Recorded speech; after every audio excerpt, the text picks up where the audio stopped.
Hi everyone, it's the end of week 2 of our Wineview Lane project in Frankston South, and as you can see now the floor's all in, so let's get into it.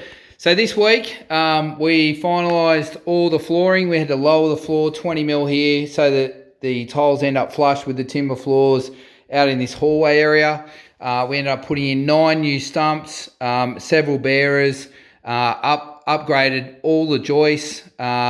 We've created the fall here for a really large 1400 by 1400mm long by 900mm wide shower, and you can see there that strip grate section. That's our signature shower base that we build. You can see there where all the plumbing's been done for our floor spout and also where the freestanding bath's going to sit.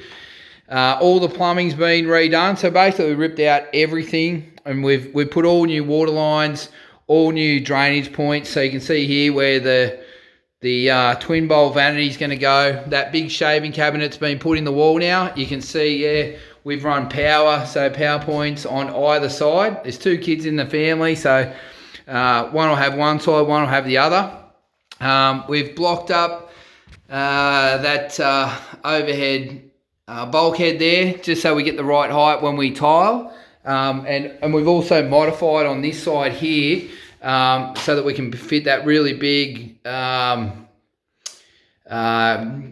niche in the wall there. So that's all been done. We've blocked 4 towel rails and so forth on this side as well, rope hooks and towel rails on this side over here.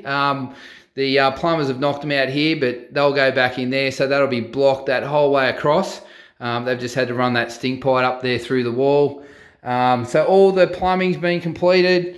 All the carpentry at this section's been completed. We've moved all the heat vents to the correct locations underneath our underneath our towel rails, and of course, all the electrical's been done as well. So your heat light will be there. Obviously, we've got two down lights over there above the vanity, and everything else is good in there. So if we move on, this is now the new toilet, and you can see now we've built that nib wall to accommodate the in-wall cistern for the toilet. We've fixed a new drainage point and obviously installed the water points to suit.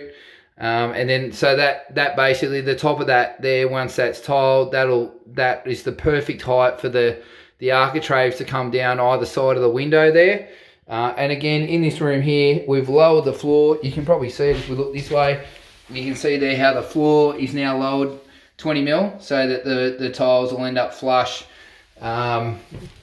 with that timber flooring. So this section's all been done. You can see all the tile underlay has been installed in both rooms here as well.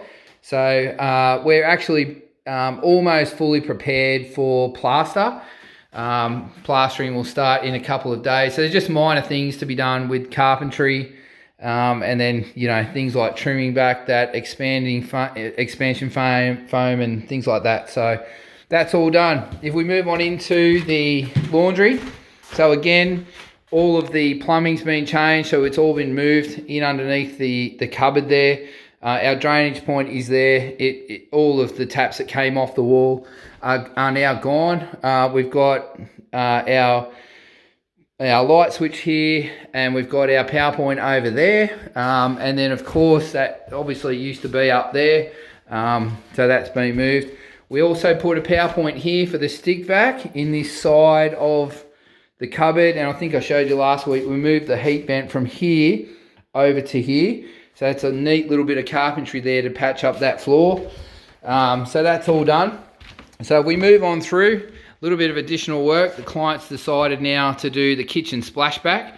So that was all removed. Actually, the client pulled that out himself. So we're going to plaster that. We'll tile that as well. And the same in the butlers. So we're going to put new tiles in there. We'll put some plaster and put some tiles in there.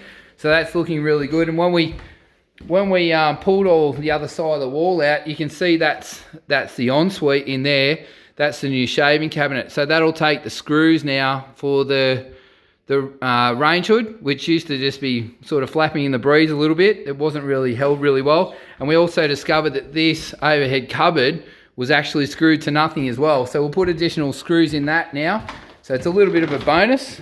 We had to move the light switch down a little bit because of the niche in the shower in the ensuite. I'll show you in a minute, but these are just little things that happen during your renovation period. If we move on through, we've framed all of the robe. So this is now the robe you're walking into. We've started to insulate. So that's the other thing that we'll do in the main and the toilet, and that will make sure that every single wall is insulated. So you can see here now all of the framing that's been done. So this wall in here is all brand new, and that sliding cavity door, you can see the pocket there where it'll be a sliding cavity door. That's been installed today, and of course the rest is all framed to suit the new room. So it's a massive robe. So on this right hand side you're going to have a straight bank of cupboards, and then on this side it'll be like a U-shaped huge walk-in robe. As you can see there, you can see where the old door was framed in, where you used to walk around into the bathroom. So now if you go into the ensuite, we've put the big shaving cabinet in the wall there. You can see now the drainage points for the twin bowl vanity.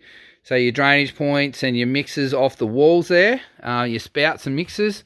And then on the right hand side we've got a walk-in shower, and you can see our niche there on the wall, nice big niche on that wall, and of course all the spout points and mixer and everything like that. Again, one of our custom bases built in here with the strip grate going in. And then on this side of the room, we've reversed the room if you've seen the previous videos. So that's now our new toilet in there. So you walk into here, you've got an in-wall cistern and toilet now. So it looks fantastic. They operate really well. We never ever have any trouble with these. We did early days, 10 years ago. Yeah, non-stop trying to fix them, and they were really hard inside walls. But these days they're actually really reliable. They're good. As long as you go with the Gerbert brand, you're fine. So we've back blocked again for the toilet roll holder here.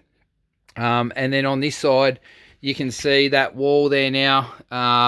We've back blocked for the robe hooks up here. And here we'll put timber in this cavity as well here. So when we put our towel rails on, we've got something to screw to. So again, this duct got moved. It used to be over here, and we've moved it to here today. So that's all in place. And of course, all the tile underlay is in place in this room as well. So that all got nailed in this afternoon. And then we've started with insulation. So one of the really cool things that we're doing in this room, and you can probably see with the ceiling, there's a big skylight going in here, like straight in there. There's going to be a really big skylight that will cut into the roof there between those trusses there.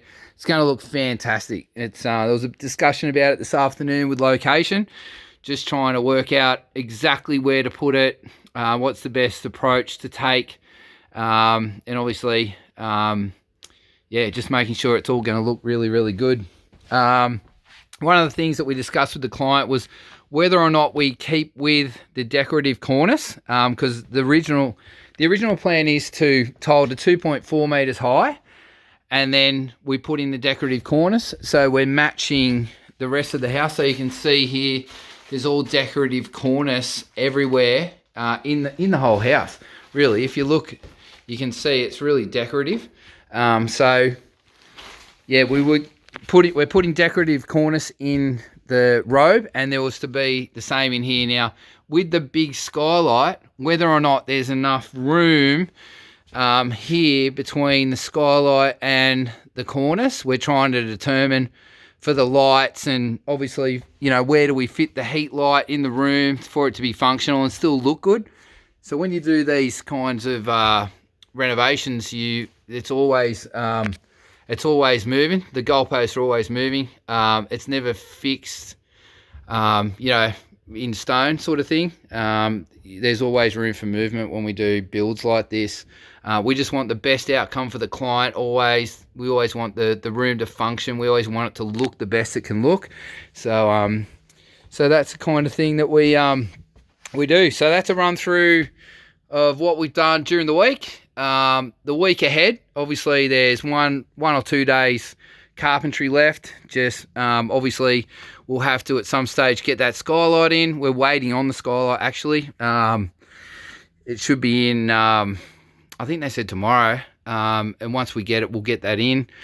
We just need to finalise decisions with the ceiling. Whether if we don't put cornice in here, we'll actually have to lower the ceiling by about 70 mil. So that'll just require some new battens put up there. So a little bit of carpentry. We'll finish insulating absolutely everything. So every single wall in here will get insulated 100%. Even internal walls, we always do it for noise, efficiency, heating, cooling, all that sort of stuff. And then plumbing's all completed, electrical's completed. We've got a meeting with the cabinet makers to finalise the robe design on site, check measure, to do that this week coming. And then all of the plastering is starting on Thursday. So by the end of the week, all the sheets should be up, ceiling should be up. And then we can start waterproofing and tiling next week. So yeah, thanks for watching.